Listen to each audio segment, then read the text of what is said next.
Hello good morning बच्चों, welcome back in NMS classes. बेटा मैं आपको इस वीडियो में NCERT class 10 maths chapter number 3 start किया हुआ हमने, pair of linear equations in two variables. इसकी एक्सरसाइज 3.1 करा रही हूँ बेटा। तो इस वीडियो के अंदर मैं आपको एक्सरसाइज 3.1 का question number 6 with all parts complete करा दूंगी। तो चलिए देखते हैं क्वेश्चन नंबर 6 में क्या बोल रहे हैं। यहाँ बोल रहे हैं given the linear equations 2x + 3y - 8 = 0। यहाँ पर हमें एक लीनियर इक्वेशन दी हुई है बच्चे, 2x + 3y - 8 = 0। Right another linear equations इन टू वेरिएबल्स। आपको एक दूसरी लीनियर इक्वेशंस लिखनी है टू वेरिएबल्स की, such that the geometrical representation of the pairs of formed is. इस तरीके से लिखनी है कि ज्योमेट्रिकल रिप्रेजेंटेशन होगी, जो पेयर आप बनाओगे ना, जो पेयर आपका बनेगा उसकी ज्योमेट्रिकल रिप्रेजेंटेशन कैसी आनी चाहिए, इंटरसेक्टिंग लाइन की। यहाँ पर 3 ऑप्शन दिए हैं बेटा, एक बार तो इंटरसेक्टिंग लाइन की आनी चाहिए, एक बार पैरेलल लाइंस की आनी चाहिए, और एक बार हमें दिया है कैसी आनी चाहिए बच्चे, एक बार हमें दिया कोइंसिडेंट लाइंस आनी चाहिए। ठीक है, तो इंटरसेक्टिंग लाइन कब होती है बेटा, देखो हमें सिंपल बहुत ही इजी क्वेश्चन है, आप इसके आंसर कभी किसी के टैली नहीं होंगे। ठीक है, आपको पहले समझना है कि इंटरसेक्टिंग लाइन कब आती है। इंटरसेक्टिंग तब लाइन सब आती है बेटा जब हमारे पास 2 लीनियर इक्वेशन दी होती हैं और हम उनके पहले 2 जो रेशियोज होते हैं उनको कंपेयर करते हैं। ठीक है, जिनका एक्जैक्टली 1 सोल्यूशन होता है, यूनिक सोल्यूशन होता है, उस कंडीशन में हमारी इंटरसेक्टिंग लाइन्स आती हैं। पैरेलल लाइन्स कब आती हैं बेटा, पैरेलल लाइन्स तब आती हैं जब हमारे 2 लीनियर इक्वेशन दिए होते हैं और दोनों लीनियर इक्वेशन के जब हम रेशियोज को आपस में कंपेयर करते हैं तो तीनों रेशियोज यानी a1 / a2 is equal to b1 / b2 is also equal to c1 / c2 होता है जब हमारी लाइंस कोइंसिडेंट होती हैं और जिनके इनफाइनाइटली मैनी सॉल्यूशंस होते हैं। ठीक है, और तीसरी कंडीशन हमें क्या दी हुई है बेटा, ये तो हो गई हमारी किसकी बात, मैंने आपको इसकी बताई, मैंने आपको पहले इंटरसेक्टिंग लाइंस की बताई, उसके बाद मैंने आपको बताई बेटा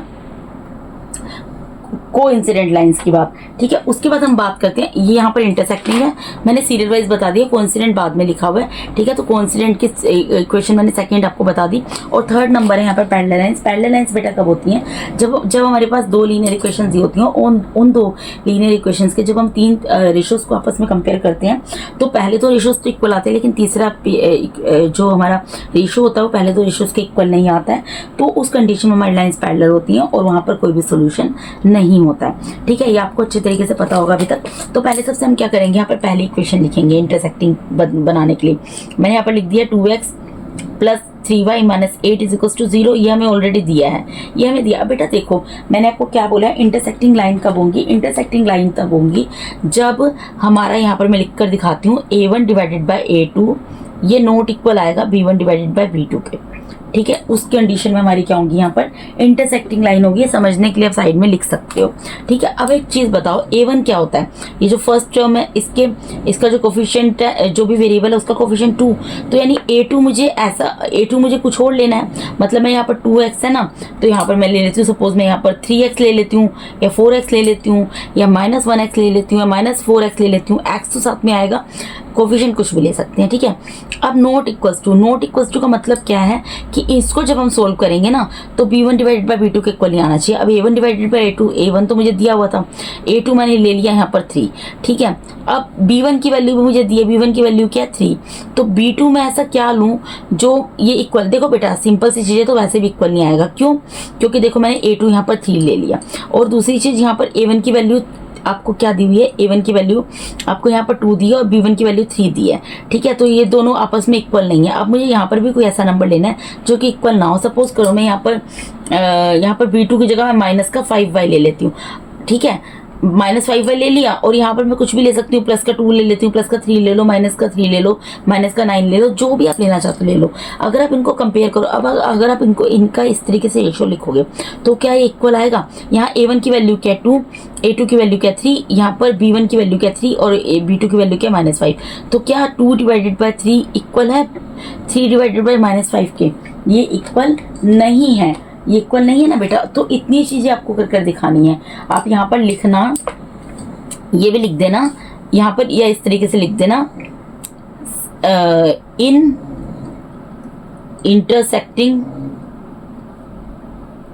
लाइंस, या फेयर में कर देना। ठीक है, पहले आप ये स्टेप करना, इन intersecting lines a1 / a2 is not equal to b1 / b2। तो पहली जो लीनियर इक्वेशन ना वो लिखना, फिर दूसरी लिखना। अब यहाँ पर आप इसकी वैल्यू लिख कर दिखा दो, a1 की वैल्यू क्या, a1 / a2 की वैल्यू क्या है 2 / 3, ये नॉट इक्वल आया है b1 डिवाइडेड बाय b2 के, वो क्या है 3 डिवाइडेड बाय -5।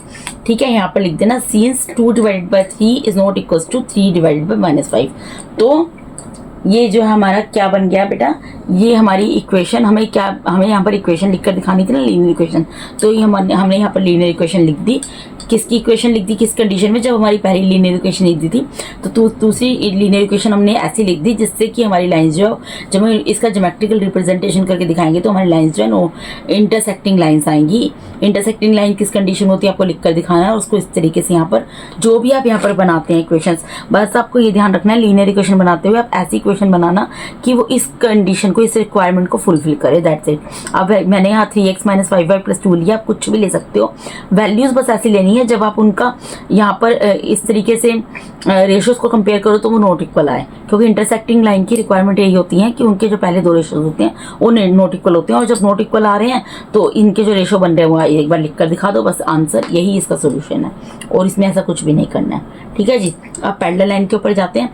पैरेलल लाइन की कंडीशन क्या होती है बेटा, आपको पता है पैरेलल लाइन के अंदर क्या होता है, यहाँ पर मैं लिख देती हूँ, इन पैरेलल लाइंस, इससे आपको क्वेश्चन समझना इजी हो जाएगा। ठीक है, इस तरीके से आप जरूर लिख देना, आप ही के लिए आसान रहेगा। इसमें क्या होता है, a1 divided by a2 is equals to b1 divided by b2 is not equals to c1 divided by c2। यही होता है ना कि a1 divided by a2 b1 divided by b2 के इक्वल होता है, बट ये c1 डिवाइडेड बाय c2 के इक्वल नहीं होता। अब हमें एक इक्वेशन यहाँ पर क्या दी हुई है, 2x + 3y - 8 is equals to 0, ये हमें दी हुई है। ठीक है, अब मुझे ऐसे ही इसके नीचे नंबर लिखने हैं कि ये दोनों रेशियोज इक्वल हैं। तो देखो बेटा, इसका सबसे इजी तरीका है, या तो आप इसके नीचे 2x और 3y लिख दो, इक्वल आ जाएगा, या फिर आप इनको इस तरीके से मल्टीप्लाई करके लिखो कि मतलब जब उनको कैंसिल करो आपस में तो सेम चीज़ आए। सपोज करो मैं यहाँ पर 2 है ना, इसका डबल कर देती हूँ, 4x लिख देती हूँ। ठीक है, और यहाँ पर +3 है, 3 को 2 या 2 को 2 से मल्टीप्लाई कर दिया, 3 को भी 2 से मल्टीप्लाई कर दिया, 6y लिख दिया।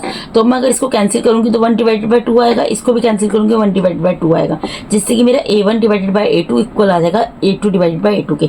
लेकिन इसको मुझे करना है not equals to c1 divided by c2, यानी कि अब मुझे इसके नॉट इक्वल करना है। तो मैं यहाँ पर कुछ भी लिख देती हूँ, मैं सपोज यहाँ पर +5 लिख देती हूँ। ठीक है, अगर मैं इसका इस तरीके से अगर मैं इसको इस तरीके से कंपेयर करूँ, इनके रेशियोज को कंपेयर करूँ तो यही चीज़ निकलेगी ना बेटा। देखो मैं आपको करके दिखा देती हूँ। a1 की वैल्यू क्या आएगी, 2 divided by 4 equals to 3 divided by 6 is not equals to -8 divided by 5। क्यों? क्योंकि देखो यहाँ पर a1 की वैल्यू को पता है बेटा क्या होती है, फर्स्ट इक्वेशन में फर्स्ट जो टर्म है वो वेरिएबल का कोफिशिएंट 2, a2 की वैल्यू क्या होती है, सेकंड इक्वेशन में जो सेकंड टर्म है 4x, उसमें जो वेरिएबल है उसका कोफिशिएंट 4 आ गया। इसी तरीके से a2 की वैल्यू, b1 की वैल्यू क्या होती है, जो फर्स्ट इक्वेशन है उसमें जो सेकंड वेरिएबल है, सेकंड टर्म है उसमें जो वेरिएबल उसका कोफिशिएंट 3, और b2 की वैल्यू क्या होती है बेटा, जो सेकंड इक्वेशन है, सेकंड इक्वेशन में सेकंड टर्म है, सेकंड टर्म में जो वेरिएबल है उसका कोफिशिएंट 6। इसी तरीके से c1 डिवाइडेड बाय c2 क्या होता है, जो फर्स्ट इक्वेशन है उसमें कांस्टेंट की टर्म थर्ड वाली, और इसी तरीके से c2 की वैल्यू क्या होती है, जो सेकंड इक्वेशन है उसमें जो थर्ड टर्म है जो कि कांस्टेंट वाली है वो। अगर आप इसको कैंसिल करोगे क्या आ जाएगा, 2 1 2 2 2 4, 3 1 3 3 2 6। ठीक है, तो आप देख सकते हैं यहाँ पर ये क्या आ रहा है, 1 डिवाइडेड बाय 2 तो इक्वल आ रहा है 1 डिवाइडेड बाय 2 के, बट ये नॉट इक्वल आ रहा है -8 डिवाइडेड बाय 5 के, और यही हमें कर दिखाना था। यानी कि हमने यहाँ पर इक्वेशंस कौन सी बना दी बेटा, हमने इक्वेशन ये बना दी। ठीक है, ये इक्वेशन बना दी, आप अपने अकॉर्डिंग कोई भी इक्वेशन बना लेना, बस इस रिक्वायरमेंट को फुलफिल करें, बस आपको ये इतना कर दिखाना है इसके अंदर, और कुछ भी नहीं है। इसके आंसर किसी भी बच्चे के टैली नहीं होंगे, मैं बार बार रिपीट कर रही हूँ। ठीक है जी, अब इसका थर्ड पार्ट है लास्ट वाला, उसके ऊपर मूव करते हैं बेटा। इसके अंदर हमें क्या दिखाना है, कोइंसिडेंट लाइंस। अब कोइंसिडेंट लाइन बेटा किस कंडीशन में होती है, मैंने आपको बताया कोइंसिडेंट लाइन तब होती हैं, इन कोइंसिडेंट लाइन्स, यहाँ पर लिख देती हूँ, in coincident lines. Coincident line में क्या होता है, a1 divided by a2 is equals to b1 divided by b2 is also equals to c1 divided by c2। ये तीनों चीज़ें ही हमारी जो हैं इक्वल आ जाती हैं। ठीक है, तीनों चीज़ें ही इक्वल आ जाती हैं तो कोइंसिडेंट लाइन होती है। अब हमारी एक इक्वेशन हमें बेटा यहाँ पर क्या दी हुई है, हमें दी है 2x + 3y - 8 is equals to 0। एक इक्वेशन दी है, दूसरी लिखी है। ठीक है, तो दूसरी लिख लो आप। देखो बेटा, मुझे इक्वल दिखाना है। मैं ऐसे करती हूँ, इन तीनों जितने भी मेरे फर्स्ट इक्वेशन है उन सबको मैं 3 से मल्टीप्लाई कर देती हूँ। जैसे मैं 2 को 3 से मल्टीप्लाई करूँगी, क्या आ जाएगा यहाँ पर 6x आ जाएगा, प्लस साइन सेम लगाने पड़ेंगे तभी मेरा इक्वल होगा ना। अगर मैं साइन यहाँ पर अलग कर दूंगी, सपोज यहाँ माइनस कर दूंगी या प्लस कर दूंगी, तो अलग अलग कोई माइनस का आ जाएगा रेशो, कोई प्लस का आ जाएगा। तो क्योंकि मुझे इक्वल रेशो दिखानी है, मुझे दिखाना है a1 divided by a2 is equal to b1 divided by b2 is also equal to c1 divided by c2, तो मैं साइन सेम रखूंगी। ठीक है, अब 3 को भी मैं जो है 3 से मल्टीप्लाई कर देती हूँ, 9y आ जाएगा, माइनस की जगह माइनस, 8 को भी 3 से मल्टीप्लाई कर देती हूँ, 24 आ जाएगा इक्वल्स टू 0। ठीक है, अब आप देखो अगर इनके आप रेशियोज को कंपेयर करोगे बेटा, रेशियोज क्या बन रहे हैं यहाँ पर देखो, a1 डिवाइडेड बाई a2 क्या बनेगा, जो फर्स्ट इक्वेशन है उसमें जो फर्स्ट इक्वेशन के जो फर्स्ट टर्म है, फर्स्ट टर्म में जो वेरिएबल है उसका कोफिशिएंट 2। इसी तरीके से a2 क्या बनेगा, जो सेकंड इक्वेशन है उसमें जो फर्स्ट टर्म है, फर्स्ट टर्म में जो वेरिएबल है उसका कोफिशिएंट वो क्या है 6। ठीक है, इक्वल्स टू यहाँ पर b1 क्या होगा, जो फर्स्ट इक्वेशन है, फर्स्ट इक्वेशन में जो सेकंड टर्म है, सेकंड टर्म क्या 3y, इसमें वेरिएबल क्या y, इसका कोफिशिएंट क्या 3। ठीक है, इसी तरीके से b2 की वैल्यू क्या होगी बेटा, b2 की वैल्यू होगी जो सेकंड इक्वेशन है, सेकंड इक्वेशन में जो सेकंड टर्म है, सेकंड टर्म में जो वेरिएबल है उसका कोफिशिएंट वो क्या है 9।